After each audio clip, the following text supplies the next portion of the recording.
Hər vaxtınız xeyir.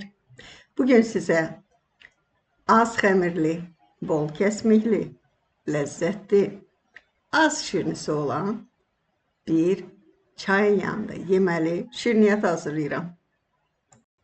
Təni ortadan kəsdim. Görürsünüz, xəmiri napnazıdır. İçərisi isə bolluca kəsmik, şəkərli vanil və yumurtanın ağıdır. Hazırlamağa başlayaq. Bu başdan like etməyinizi, kanalımın qonağısınızsa abunə olub zəng işarəsini basmağı xahiş edirəm. 2 stəkan təpələmə un götürürəm. 200-300 qram arası olacaq un. Unun üzərinə əlavə etmək üçün bizim bir qarışımımız olacaq. Bu 100 ml su, çay qaşığının ucunda 2-3 çimdik duz. İndi görəcəksiniz, əlavə edəcəyəm. Tam ölçüləri isə videonun altındakı açıqlamadan yaza bilərsiniz. Baxın, 2 çay qaşığı sirkə əlavə edirəm bura. Üzüm sirkəsi ola bilər, ağ sirkə ola bilər. Yəni 6 və ya 9%dir. Faizi ondan yuxarı olmasın. İndi bura duz əlavə elədim. Dediyim kimi 2-3 çimdik ola bilər. Qarışdırırıq, duz ərisin. Ondan sonra 2 yumurtanın sarısını əlavə edəcəm. Bu da 2 yumurtanın sarısı. Qarışdıraq. Hamısı bir-birinə qarışdı. Qoyuruq bir qırağa. İndi xəmirə əlavə eləmək üçün bizə yağ lazımdır. Yağ istədiyiniz temperaturda ola bilər.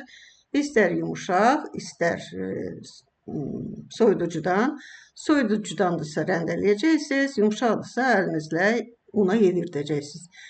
Və burada görəcəksiniz ki, belə, baxın, belə bir qırıntı alınır.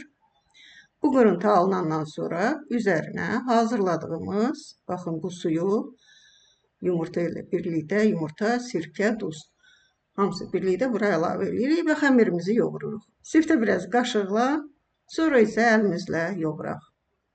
Əlimizdə, baxın, belə bir-birinə çox da uyuşmayan bir xəmir alınır. Bunu bir topa halına gətirək. Baxın, yavaş-yavaş hamısı bir-birinə yapışır və eyni zamanda elə bil ki, qatlar əmələ gəlir, görürsünüz. Belə də olmalıdır. Yəni, burada bizə hamarlıq lazım deyil. İndi bu topanı 2 yerə ayıracağım, böləcəyim, üstünü örtüb qoyacağım bir qırağa. Bizə içliyi hazırlamaq lazımdır. Və xəmirimiz hazırdır, görürsünüz. Baxın, içərisini də sizə göstərirəm ki, arxayınlıqla görəsiniz ki, bu xəmirdir. Üstünə ya bir paket, ya bir dəsmal sala bilərsiniz. Heç bir fərqi yoxdur. Dəsmal salırsınızsa, çox gözləməsin. İndi 2 yumurtanın ağı qalmışdı. Üzərinə 3 xörək qaşığı, 2 xörək qaşığı istəyə baxır. Mən gördüyünüz kimi 2 xörək qaşığı qoydum. Üstünə bir paket şəkərli vanil əlavə elədim. Paketim 5 qramlıqdır, yəni orada şəkər çox azdır. Bunu yaxşıca çalıram. Ağarmasına ehtiyac yoxdur, amma köpüyə çevrilsin. Baxın, bu cürə. Üstünə də kəsmək əlavə edirəm. Burada verdiyim, deməli, xəmirə görə mənə 300 qram da kəsmək lazım olacaq. Yəni, bir paket yarım. Bölürəm hissələrə. Qabım kiçik olduğu üçün bölürəm. Fərqi yoxdur, bütövdə qoya bilərsiniz. Bu yarısını da qoyum. İndi qəşəcə bunu qarışdırım. Baxın, bu cürə bir kütləmiz əmələ gəldi. Qaşıqdan belə çox tənbəl düşür. İndi isə xəmiri götürürəm. İstəyirsiniz bunu yumru-yumru hissələrə ayırın, istəyirsiniz elə götürün, yayın. Daha sonra kəsin və içini doldurun. Və indi mən onların hamısını yumurlayıb, kündə halına gətirmirəm. Ancaq yumurlayıram belə, qabaca. Ki, onun qatları da pozulmasın, nazik xəmir yayacaq. Lakin yenə də bir balaca buna şəkil verək. İstədiyiniz peçenyəni bundan hazırlaya bilərsiniz bu xəmirdən. İnanın ki, çox ləzzətli alınır. Yumurladım, görürsünüz nə qədər alındı. Bolluca alınır və indi altına üstünə bir azacıq un əlavə edib, çünki yapışır yayanda və yayırıq. Vacib deyil. Onun qıraqları düz oldu, olmadı, dığır-dığır oldu. Heç bir fərqi yoxdur belə. Əlinizə necə yatırsa o cürə yayırsınız. Amma ki, təxminən dairə kimi olsun da.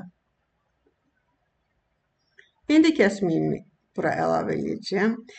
Deməli, yumurtanın ağından biraz qırağa qoysanız yaxşı olardı. Mən demədim bayaq, yadımdan çıxdı. Amma yoxdursa, qoymamızsa, su da olsa olar.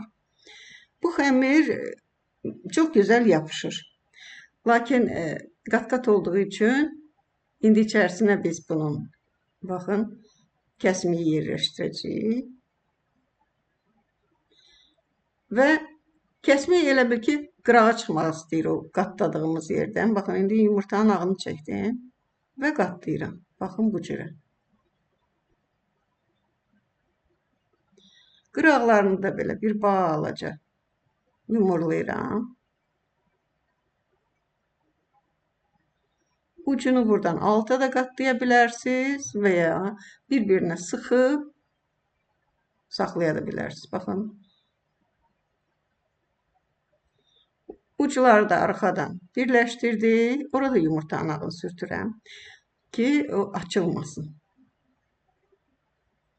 Və salam. Ucunu buradan kəsəcəm. Bu cürə bir şəkil veririk. Biraz ürəyə oxşayır.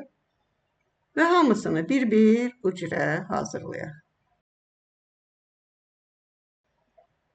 Verdiyim ölçülərdən nə qədər peçenya mı, pirojna mı, adına valla özünüz qoyun. Mənlikdə bu peçenyadır, amma ki görürsünüz də belə rus sözünə oxşayır. Yerləşdirdim qabıma. Neçə ədəd alındığını indi sizə deyəcəyim. Böyük soba tavası üçün 20 ədəd yerləşir. Məndəki kiçik sobadır, həm də tavası kiçikdir və gördüyünüz kimi bura 12-16 ədəd yerləşir. İndi biraz bunları sıxışdıracağım ki, qalanlarını hazırlayıb soba tavasına yerləşdirirəm. Sobamı hətta 200 dərəcəyə də salıb qızdıra bilərsiniz. Və onda 15-18 dəqiqəyə hamısı pişəcək. Və ya 180 dərəcəyə salırsınızsa 20-25 dəqiqə pişəcək. Yəni ki, üstünün qızarmağına baxırsınız. Üstü qızardısa hazırdır. Üstü altı qızaracaq eyni. Çünki sobanı salanda həm alt, həm üst salırıq. Konvensiya ehtiyac yoxdur. Salırsınız və gözləyirsiniz. Qızardı, çıxardırsınız sobadan. Quyruq qalır biraz soyur, sonra üzərinə şəkər kirşanda səpə bilərsiniz. Əgər masaya veririksə, çox ləzzətlidir. Həm isti, həm soyuq yeyə bilərsiniz. Beləliklə, hamınıza bol ruzu bərəkət, can sağlığı arzulayıram. Şərqi Xanımdan bugünlük bu qədər. Gələn videolarda görüşmək üzrə. Xudahafiz, mənim əzizlərim.